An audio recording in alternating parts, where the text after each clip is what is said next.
In episode 2 of the Murder Mystery podcast surrounding the Smiley Face murders, we'd like to touch base with our thesis and talk about our truths and what we know and believe about the killings.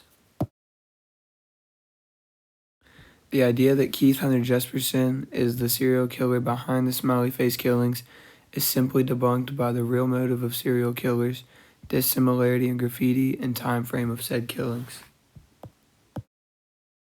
We know that in 1992, Jesperson turned in anonymous letters to FBI and investigators claiming that he had killed a series of females in Wyoming. His victims were females and none of which were drowned. This directly shows the difference and dissimilarity between his killings and the real Smiley Face murders taking place between 2005 and 2017. Throughout history, there has never been any known serial offenders who have drowned their victims. This shows that Jesperson, while maybe guilty for the killings in 1992, was not guilty for between 2005 to 2017 for the killings of the white athletic college students.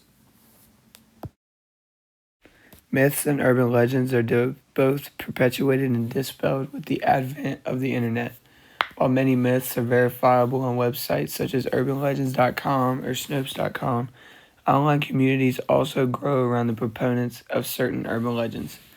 In the case of the Smiley Face murder theory, blogs such as Christy Peel's sfkillers.com received thousands of comments on posts that inform proponents of recent news. The expansion of the internet allows audiences to narrow their information consumption to specialized sources that meet their interests and needs. After stating that, we'd like to reiterate the fact that the Smiley Face murders were a theory. Yes, there were killings with smiley faces at the crime scenes, but that does not directly or indirectly associate them with the killings.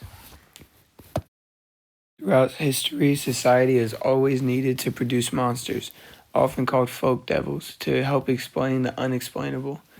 Death investigation is one area inherently in great need of public explanation, but often lacking in available credible knowledge. Monster mentality is fed in part by the secrecy of ongoing investigations.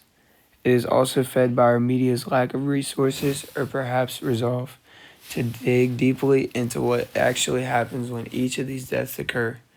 Homicide and other forms of death then become mysteries. This information vacuum becomes the breeding ground of rumors, myths, legends, and all forms of monster making. Our first, second, and third claim to back up our thesis is the true motive of a serial killer, the dissimilarity in graffiti, and the time frame of said killings.